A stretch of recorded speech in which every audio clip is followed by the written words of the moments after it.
समान, काम करे हम सदा महान, सबका रखे ध्यान सदा, सबको करे प्यार सदा, सबका आदर मान करे, पढ़ने पर अपना ध्यान करे, पढ़ लिख कर ज्ञानी बन जाए, दुनिया में अपना नाम कमाए।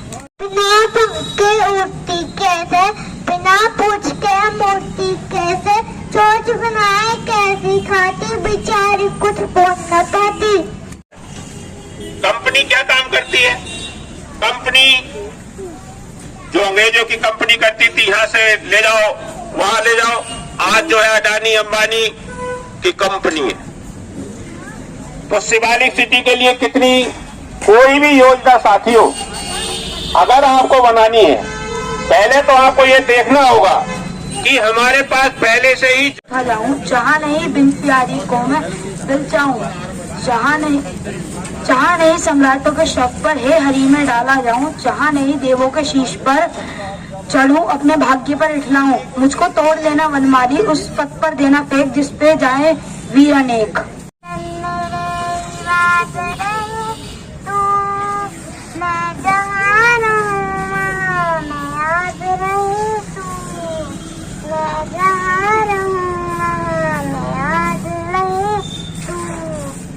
वतन मेरे वतन है, वतन मेरे वतन, मेरी कविता का अंदाजा नहीं।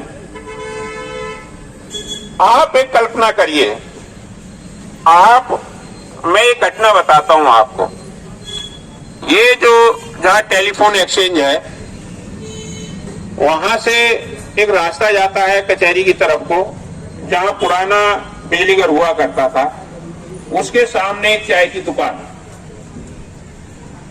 रेलवे स्टेडियम जो है, तो वहां जो चाय की उन्हें जो शहीद कर दिया गया, भगत सिंह जी वगैरह, ये सब जो राजगुरु सुखदेव जी वगैरह जो थे, अशफाकुल्लाह खान जी जो थे, राम प्रसाद बिस्मिल जी जो थे, इन सबको शहीद, लेकिन इन लोगों ने कोई भागीदारी उसमें नहीं की।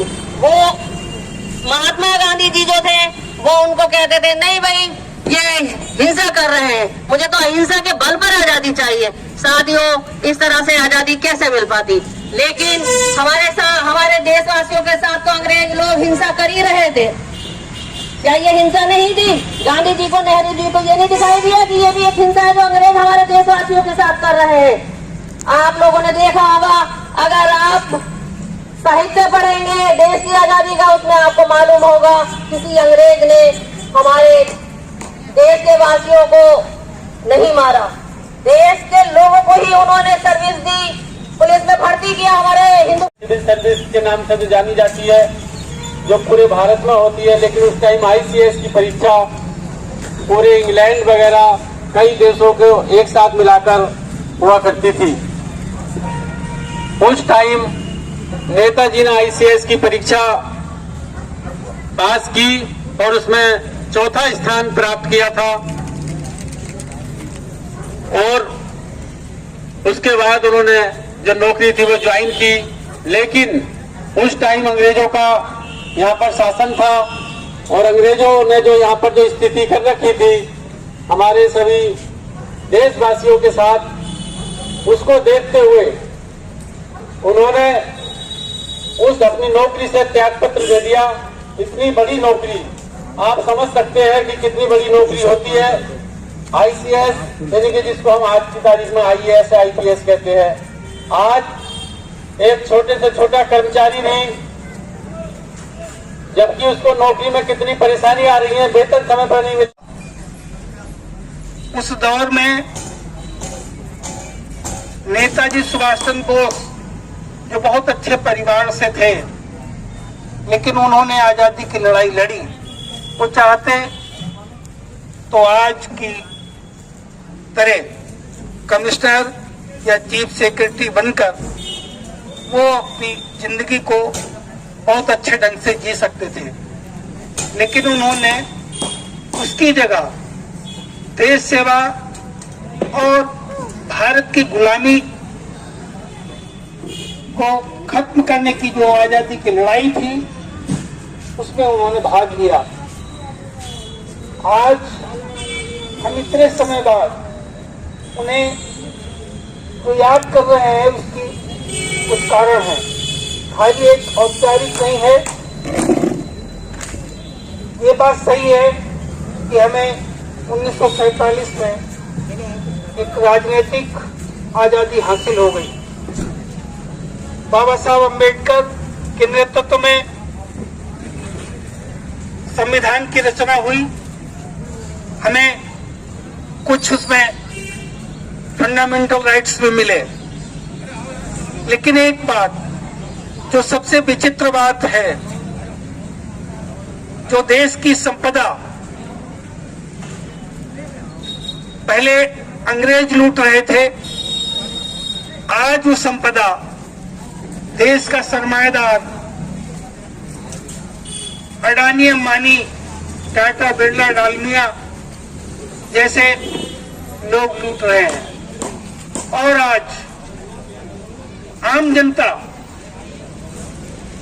के पास जो कुछ भी था, धीरे धीरे ये छीनते छीनते आज इस स्थिति में पहुंचा दिया कि कहा जा रहा है कि 80 करोड़ लोगों को हम 5 किलो अनाज पर जिंदा रख रहे हैं, और इसमें हम बड़ा गर्व महसूस कर रहे हैं।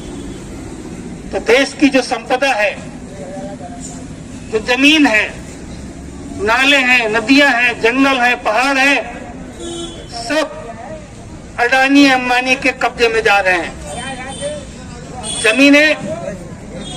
जमीनें किसानों से छीनी जा रही हैं। पड़ोस में 11 गांवों की जमीनों का जिक्र आया, जो हमारा संगठन लड़ रहा है।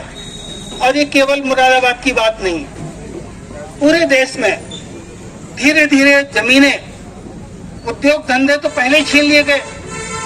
आज बड़े बड़े लोगों के पास सारे उद्योग धंधे चले गए, लेकिन जो जमीनें किसानों पे हैं वो भी धीरे धीरे सब छीनी जा रही हैं। और वो एक छोटा सा उदाहरण बता रहे हैं, मुंबई जैसी जगह में अकेले गोदरेज कंपनी के पास 6000 एकड़ जमीन है। मैं केवल एक गोदरेज की बात कर रहा हूं, ऐसे पता नहीं कितने लोगों के पास जमीनें हैं। उनकी जमीनें सरकार नहीं छीनती।